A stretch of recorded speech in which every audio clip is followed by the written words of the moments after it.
Shalom, saudara yang dikasihi Tuhan, senang bisa berjumpa lagi dalam renungan hari ini.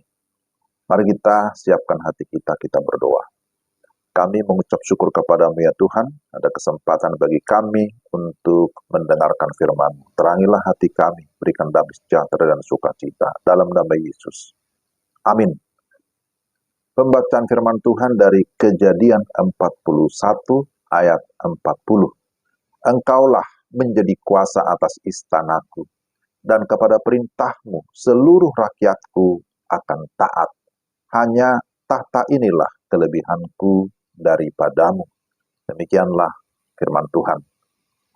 Tema kita hari ini, promosi dari penjara ke istana. Saudara yang dikasihi Tuhan, kita bersyukur kita sudah sampai dalam pembacaan Kejadian pasal 41. Saya tetap mendorong saudara untuk mengikuti pembacaan secara berseri, pembacaan secara rutin tiap-tiap hari minimal satu pasal. Sekali lagi, tema renungan kita promosi dari penjara ke istana. Seorang pekerja pastilah menginginkan adanya promosi atau kenaikan dalam jabatan atau karirnya. Demikian juga dalam berbagai aspek kehidupan. Setiap orang merindukan agar dia dapat naik level atau mengalami kemajuan. Namun hal itu tentu tidak semudah membalik telapak tangan. Ada proses yang harus dijalani agar dapat mencapai promosi.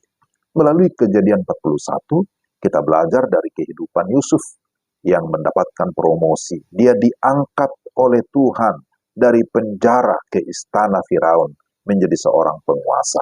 Mari kita belajar beberapa hal. Pertama, Yusuf siap menjalani proses sekalipun menderita. Kesusahan atau penderitaan yang dialami oleh Yusuf di penjara selama 2 tahun bukanlah sebuah awal yang baru, akan tetapi merupakan lanjutan atau runtutan penderitaan yang dialami selama lebih dari 1 dekade. Ketika dia dibenci, lalu dibuang, dijual oleh saudara-saudaranya, akhirnya dia sampai ke Mesir. Pada saat itu usianya sekitar 17 tahun. Dia harus bersabar selama 13 tahun di dalam iman dan pengharapan untuk dia akhirnya dipersiapkan kepada promosi yang lebih baik. Dan itulah yang kedua yang kita lihat. Yusuf dipersiapkan untuk mendapatkan promosi, bahwa di dalam setiap keadaan Yusuf didapati sebagai seorang yang berintegritas. Dia seorang yang jujur, seorang yang tulus, dapat dipercaya dan bertanggung jawab dalam setiap tugas yang dipercayakan kepadanya. Dia juga adalah seorang yang takut akan Tuhan. Dia hidup dalam kesucian dan hikmat dari Tuhan. Tuhan memberikan hikmat kepadanya untuk bisa menafsirkan mimpi Firaun. Tetapi dia tidak hanya menafsir, sekaligus juga memberikan solusi terhadap kesulitan yang akan datang. Yang ketiga, Yusuf menjadi penguasa di Mesir.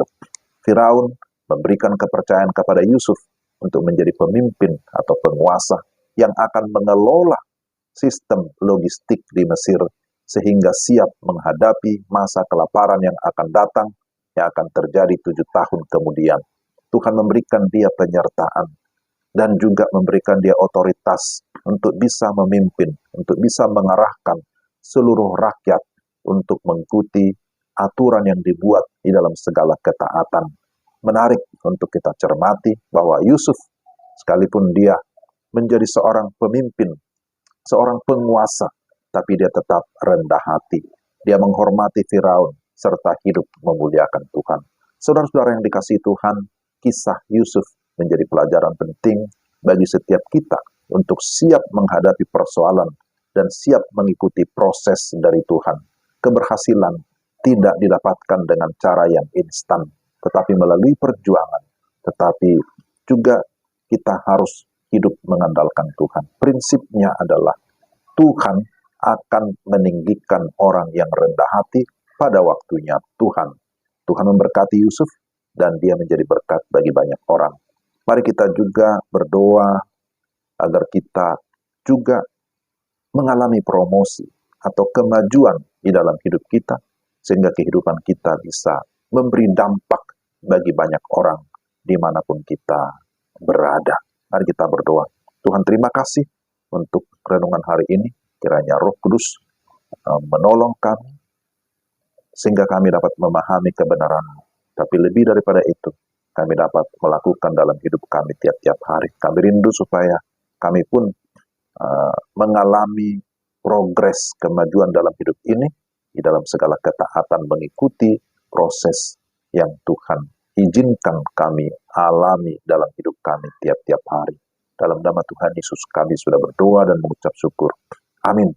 Demikianlah renungan kita hari ini. Tuhan memberkati Bapak, Ibu, dan Saudara sekalian. Salam.